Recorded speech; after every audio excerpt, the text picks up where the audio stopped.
ಭಾರತ ತಂಡದ ಮಾಜಿ ಕ್ರಿಕೆಟಿಗ ವಿನೋದ್ ಕಾಂಬ್ಳಿ ಅನಾರೋಗ್ಯ ಮತ್ತು ಆರ್ಥಿಕ ಸಂಕಷ್ಟದಿಂದ ಬಳಲುತ್ತಿರುವ ಸುದ್ದಿ ಎಲ್ರಿಗೂ ತಿಳಿದಿದೆ.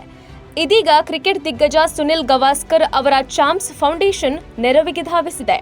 ಕಾಂಬ್ಳಿಯ ಜೀವನ ಪರ್ಯಂತ ಪ್ರತಿ ತಿಂಗಳು 30,000 ರೂಪಾಯಿ ನೀಡೋದಾಗಿ ಫೌಂಡೇಶನ್ ಘೋಷಿಸಿದೆ. 1999ರಲ್ಲಿ ಸ್ಥಾಪಿತವಾದ ಈ ಫೌಂಡೇಶನ್ ಅಗತ್ಯವಿರುವ ಮಾಜಿ ಅಂತಾರಾಷ್ಟ್ರೀಯ ಕ್ರೀಡಾಪಟುಗಳಿಗೆ ಸಹಾಯವನ್ನ ನೀಡುವ ಗುರಿಯನ್ನ ಹೊಂದಿದೆ. ಮೂತ್ರನಾಳದ ಸೋಂಕು ಮತ್ತು ಕಾಲಿನ ಸೆಳೆತದಿಂದ ಬಳಲುತ್ತಿದ್ದ ಅವರನ್ನ ಥಾಣೆಯ ಆಕೃತಿ ಆಸ್ಪತ್ರೆಗೆ ದಾಖಲಿಸಲಾಯಿತು. ಜನವರಿ 1, 2025ರಂದು ಚೇತರಿಸಿಕೊಂಡು ಆಸ್ಪತ್ರೆಯಿಂದ ಬಿಡುಗಡೆಯಾದರೂ ಕಾಂಬ್ಳಿಯ ಆರ್ಥಿಕ ಸ್ಥಿತಿ ದುರ್ಬಲವಾಗಿದೆ. ಈ ಸಂದರ್ಭದಲ್ಲಿ ಗವಾಸ್ಕರ್ ಅವರ ಫೌಂಡೇಶನ್ ಆರ್ಥಿಕ ಮತ್ತು ವೈದ್ಯಕೀಯ ಬೆಂಬಲವನ್ನ ಒದಗಿಸುವುದಾಗಿ ಘೋಷಿಸಿದೆ.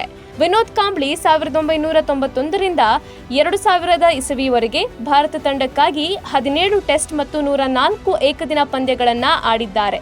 ಟೆಸ್ಟ್ನಲ್ಲಿ 1084 ರನ್ಗಳು ಮತ್ತು ಏಕದಿನದಲ್ಲಿ 2477 ರನ್ಗಳನ್ನು ಗಳಿಸಿದ್ದಾರೆ.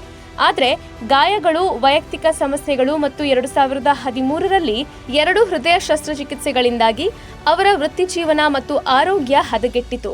ಗವಾಸ್ಕರ್ ಅವರ ಚಾಂಪ್ಸ್ ಫೌಂಡೇಶನ್ ಇದಕ್ಕೂ ಮೊದಲು ಮಾಜಿ ಕ್ರಿಕೆಟಿಗ ಸಲೀಂ ದುರಾನಿ ಮತ್ತು ಹಾಕಿ ಆಟಗಾರ ಎಂಪಿ ಸಿಂಗ್ ಸೇರಿದಂತೆ 21 ಕ್ರೀಡಾಪಟುಗಳಿಗೆ ಸಹಾಯ ಮಾಡಿದೆ.